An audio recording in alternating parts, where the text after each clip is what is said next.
Okay, here's a roll-on rain screen point of purchase display, and here's how you actually demonstrate the product. First of all, you want to explain why you need a rain screen system. So open up the brochure and have them read this section. This was a 8 to 10-year-old building in Dallas, Texas that was stucco that is being replaced, and all the structural, literally 80 to 90% of the wood had to be replaced on this building. And that's because the moisture got trapped behind it. This did have Tyvek stucco wrap on it, but that did not help it. Since then, many companies are using, have went to using rain screen systems behind stucco, as well as fiber cement and other ones.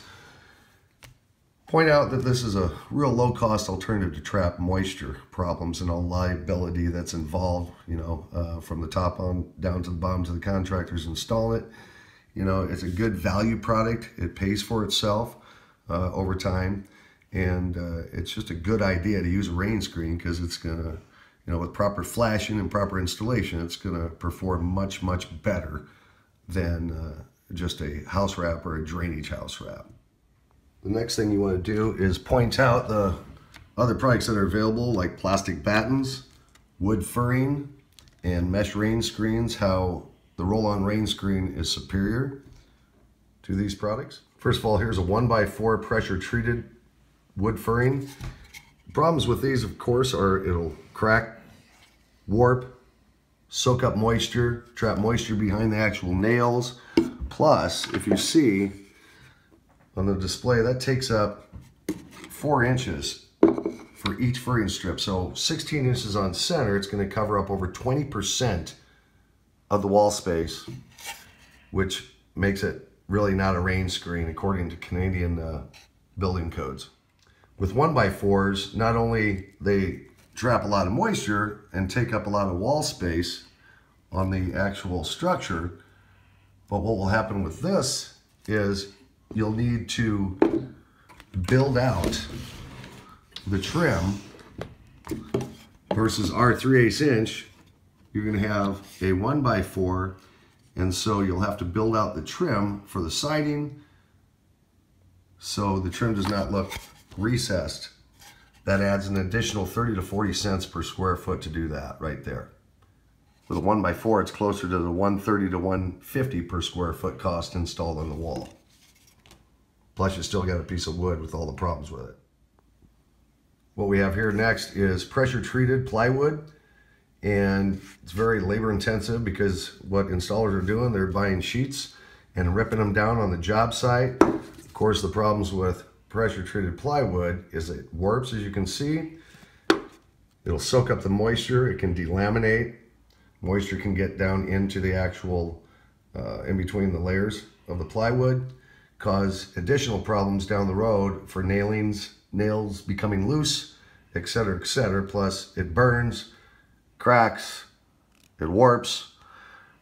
Yes, it's cheap, but the average cost to install these after you're doing all the labor is about $1.10 to $1.50 per square foot once it's installed on the wall.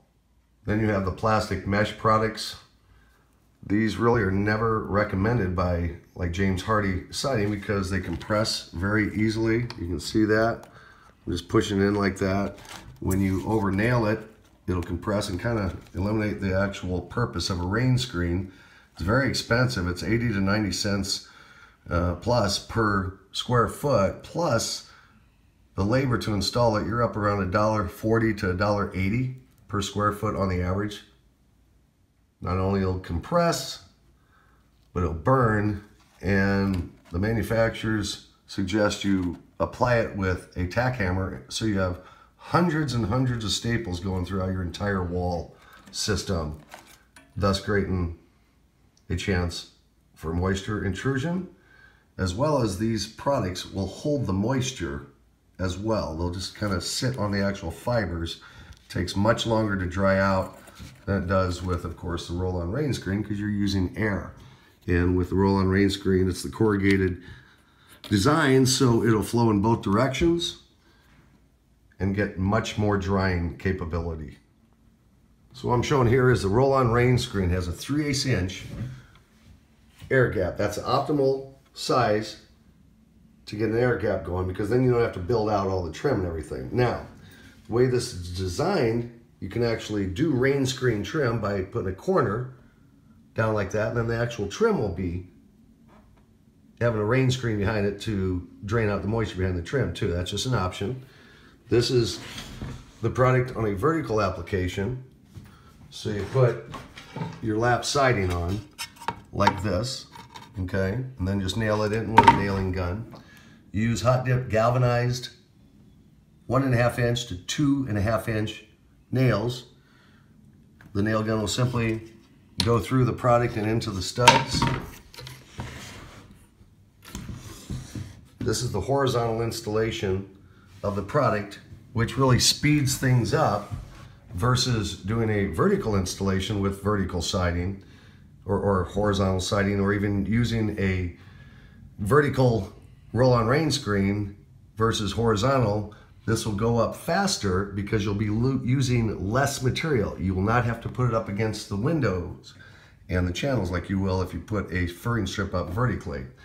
As you can see, the nail goes right through into the stud like that, and that's what just a regular coil nailer gun. This will not crush because it's made of 024 aluminum, very, very, very strong. You can't press that in, and the nail gun doesn't crush it either like that product. It won't crack like this, like a piece of wood. That creates issues. If a piece of wood gets cracked, you got to replace it. Very labor intensive. Overall, this is just a much better solution than this piece of wood, that piece of wood, or this piece of mesh. Again, pricing wise, this is going to save you time on the install. 2 guys can install this versus 1 guy cutting a piece of wood and handing them up, and that takes a lot of time, which adds, of course, to labor. With a wood furring strip, you're looking at about 80% of your costs at $1.10 to $1.50 or more of being labor. Yes, the roll-on rain screen costs more, of course, than a piece of wood. Well, number one, it's metal, but a piece of wood can't drain like this. A piece of wood doesn't lay flat. As you can see the gap in there because it's warped like that. That won't ever happen with this. It's not going to burn, it's not a crack, it's not going to give you the issues or trap moisture like that product or even this product. As you can see, the 3/8 inch gap is consistent. It's going to drain. And actually, with the fasteners, they'll drain right off the fasteners. So any condensation that builds up, it's going to build up on the sheathing because it's cool or warm on the inside or hot or cold on the outside. That's where all the condensation is going to build up. It'll also allow this whole entire wall assembly to dry fast, and that's really the most important thing. Not only drainage is very important, but drying fast is really, really important. And that's what the roll-on rain screen gives you. Here's the starter strip for it, and it creates an air gap between the back of the siding. I'll kind of tip this over here. So the water can drain out, creates a gap between the actual underneath the siding, and so you get the airflow as well as the drainage going in there. This is superior to a bug screen. We use a slot technology to get the flow going through, which will give much more airflow. Plus the problem with putting a bug screen, fiberglass screening, or aluminum screens on, they'll get dusty and clogged. And nobody's gonna go out there and clean their fiberglass screen on their structure. It just won't happen. So what will happen over time, that screen will get clogged and it'll eliminate all of the airflow that's coming up and trying to dry out the wall. So this is why we designed it with the slot technology on the bottom, so it'll drain. When you place it horizontally, you can go up the wall with the rain screen as well as the siding. So instead of putting it on vertically, which you need if you're doing lap siding, you can go up the wall as you are doing the siding, instead of having to go up and down and up and down to attach any type of vertical furring The great thing about a rain screen system is you get many, many benefits, and it'll actually pay for itself over time in just the paint jobs.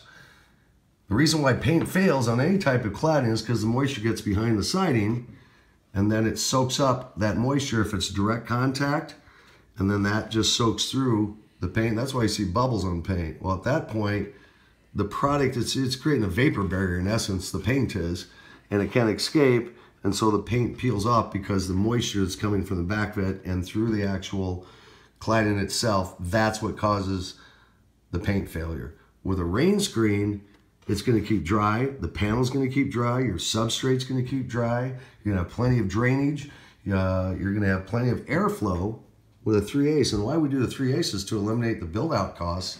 But you don't want to go below that because there's imperfections in the wall that bow in and out, and this will compensate for that. So really the 3/8 inch is the optimum dead air space to have for any rain screen system, other than large commercial skyscrapers that require up to like an inch. But for multifamily, residential, this is actually the perfect air gap that you're looking for. Another real key benefit of the roll-on rain screen is going to dissipate the heat. In the southern states like Texas, it's very hot. So when you have direct contact siding going against the sheathing, that heat just transfers in and through the wall. And it's not that efficient. But what a rain screen system, specifically roll-on rain screen, does, it will ventilate all that heat out. It'll bring it in, keep the wall cool. That is another big time benefit of the roll-on rain screen. Really what it comes down to is price. Many people buying price. Well, that's okay, because this piece of wood, after you rip it down on the job site and install it and have a lot of waste and cleanup and mess by having to use a saw all the time, you're going to spend $1.10 to $1.50 per foot installed cost. With the 1x4, it's going to be a little bit more, probably $1.30, $1.20 to $1.60 or more per square foot, because you have build-out costs to add to it, plus the intensive labor that it takes to install these things, all the waste. With this product right here, you're going to spend about $1.50 to $1.70 foot, somewhere around there, $1.40 to $1.70, because the product's very expensive and the labor's very expensive. With roll-on rain screen, two guys can put it up fast. You have the best airflow product out there. No moisture can get trapped like that. Or like this with a piece of wood. It's going to drain through, it's going to dry, and the installed cost, on average, for the roll-on rain screen installed is about 25 to 35% less in cost. So you're only looking at around 95 cents a foot to $1.10 per foot on average. Do you want this? Do you want this? Do you want this? Or do you want roll-on rain screen?